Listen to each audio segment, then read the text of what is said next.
अस्सलाम वालेकुम। हमारा इस वीडियो का टॉपिक ये है कि हम सिस्टम में डिमांडें किस तरह बनाएंगे। जब से हमने अपना डिमांड बनाने का प्रोसेस जो चेंज किया है, तब से हमें डिमांड रिसीव करने में इश्यूज़ आ रहे हैं।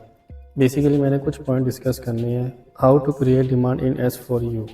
हम S4U के अंदर सिस्टम डिमांडें किस तरह बनाएंगे, सिस्टम में किस तरह क्रिएट करेंगे।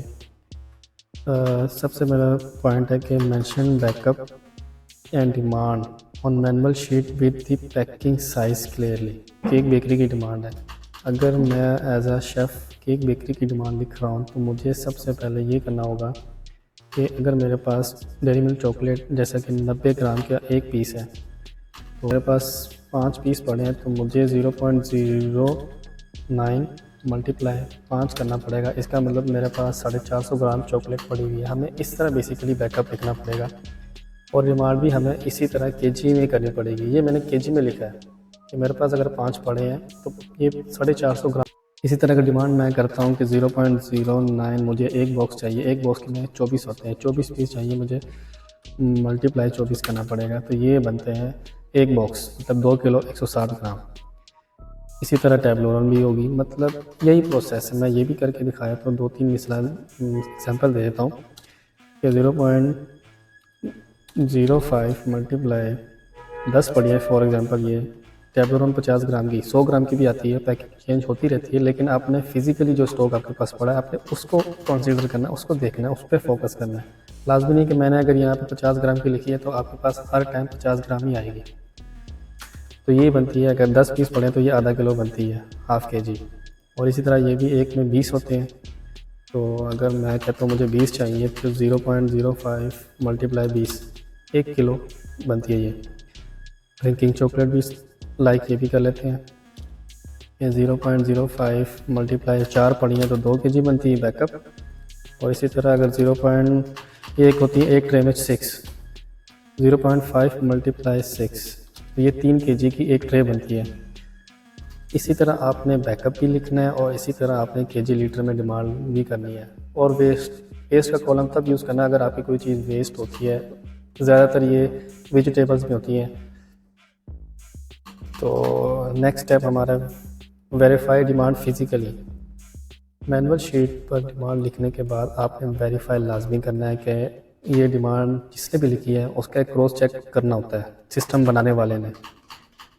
2 पर्सन हम करवाएंगे इंशाल्लाह नाइट शिफ्ट में। जो एक बंदा होगा वो फिज़िकली चेक करेगा कि जो शेफ़ ने डिमांड लिखी है कि आया उसके पास वो फिज़िकली पढ़ा भी है कि नहीं, या वो रैंडमली अपनी तरफ से लिख लेते हैं। अक्सर हमने ये नोट किया हुआ है, फिज़िकली लाजमी चेक करना है। थर्ड पॉइंट मेरा ये है कि मेक नेसेसरी करेक्शन। अक्सर मैंने नोट किया कि डिमांडें बनाते वक्त मिस्टेक हो रही है। लास्ट टाइम मुझे कंप्लेन मिली थी कि मैंने, एक लड़का कह रहा था कि मैंने डिमांड बनाई, डिमांड बनाने के बाद जब सेव किया तो वो सेव ही नहीं हुई। उसका मेन रीज़न ये है कि आप लोग सबसे पहले ऐड का बटन प्रेस नहीं करते। यहाँ पे डेट आ जाती है, ऐड का बटन लाजमी प्रेस करना है। यहाँ पे वो करंट डेट आएगी। जब तक सिस्टम की डेट चेंज नहीं होगी वो यही शो करेगा, मतलब तो आपने यहाँ पे जिस डेट की डिमांड बनानी है उससे लास्ट डेट का यहाँ पे डेट लिखा करनी है। जैसे मैं 12 तारीख की डिमांड बना रहा हूँ तो यहाँ पे मुझे 11 लिखनी पड़ेगी। डेट की करेक्शन के बाद अब हमें डिपार्टमेंट सेलेक्ट करना है। डिपार्टमेंट में जाके F1 प्रेस करना है। यहाँ पे हम लिखेंगे केक बेकरी। केक बेकरी लिखने के बाद हम या डायरेक्टली यहाँ पे कोड पे आ जाएंगे।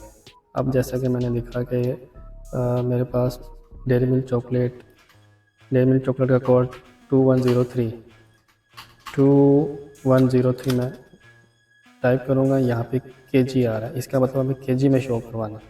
अब अगर मैनुअल शीट पे ही डिमांड आपकी करेक्शन होगी, ठीक होगी, तो आपको सिस्टम पोस्ट करने में डिफ़िकल्ट पेश नहीं आएगी, मुश्किलात नहीं होगी। अगर आपने अब यहाँ पे लिखा है कि 0.45, आप सिंपली यहाँ पे लिख लें कि 0.45 बैकअप है, 2.16 रिक्वायरमेंट है।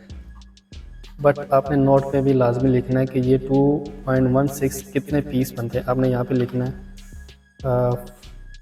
24 पीसीस, मतलब कि ये 24 पीस बनते हैं। और ऑफिसर जो डिमांड निकाल रहा होगा उसको निकालने में आसानी होगी, उसको कैलकुलेट नहीं करनी पड़ेगी, वो इजीली आपको 24 पीस देगा, मतलब एक पूरा बॉक्स देगा। सेकेंड लास्ट पॉइंट ये है कि convert demand to PDF format and share in group. Second last step है कि डिमांड यहाँ पे इस तरह ऑल आइटम ऐड करने के बाद सेव में जाएंगे। सेव करने के बाद मैं लाइक दिखाता हूँ कि ये एक डिमांड है, लाइक ये बार की डिमांड। जब बनने के बाद सेव करेंगे तो हमें सबसे पहले प्रिंटर सेटअप पे जाना है। प्रिंटर सेटअप पे जाने के बाद हमें ये माइक्रोसॉफ्ट प्रिंट टू PDF करना है, ओके करना है। ओके करने के बाद ये प्रिंट पे आना है। प्रिंट आने के बाद हमें ये ओके क्लिक करना है। ओके क्लिक करेंगे तो ये हमें सेव करने के लिए बताएगा कि आपने ये सेव किस फोल्डर में जाके करना है। यहाँ पे वो डिमांड का नाम लिख लेना, जैसे कि एक बेकरी, और सेव कर लेना है।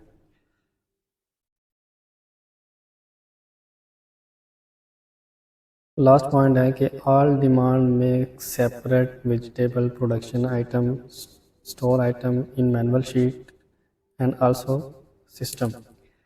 मैनुअल शीट पे तो मैंने देखा हुआ है कि मैनुअल शीट पे तो डिमांड अलग ही बनती है, प्रेप की शीट अलग है, वेजिटेबल्स की अलग है।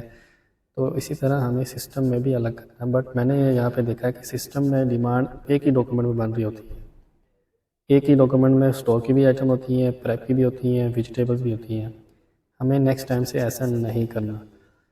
प्रेप की आइटम का अलग डॉक्यूमेंट बनेगा हर ब्रांच पे, वेजिटेबल्स का अलग बनेगा और स्टोर की आइटम्स का अलग बनेगा। ब्रेड, इसमें लाइक ब्रेड भी आ जाती है, केक्स भी आ जाते हैं। हमारे यहाँ पे 3 प्रोडक्शन डिपार्टमेंट है। प्रोडक्शन डिपार्टमेंट की अलग अलग शीटें बननी चाहिए ताकि हम उनके हेड्स को वो प्रोवाइड करें और वो उसी के अकॉर्डिंग आपको डिमांड दें। इसके अलावा अगर आपको कोई क्वेश्चन होगा तो आप मुझे कॉन्टेक्ट कर सकते हैं। बहुत शुक्रिया। अल्लाह हाफिज़।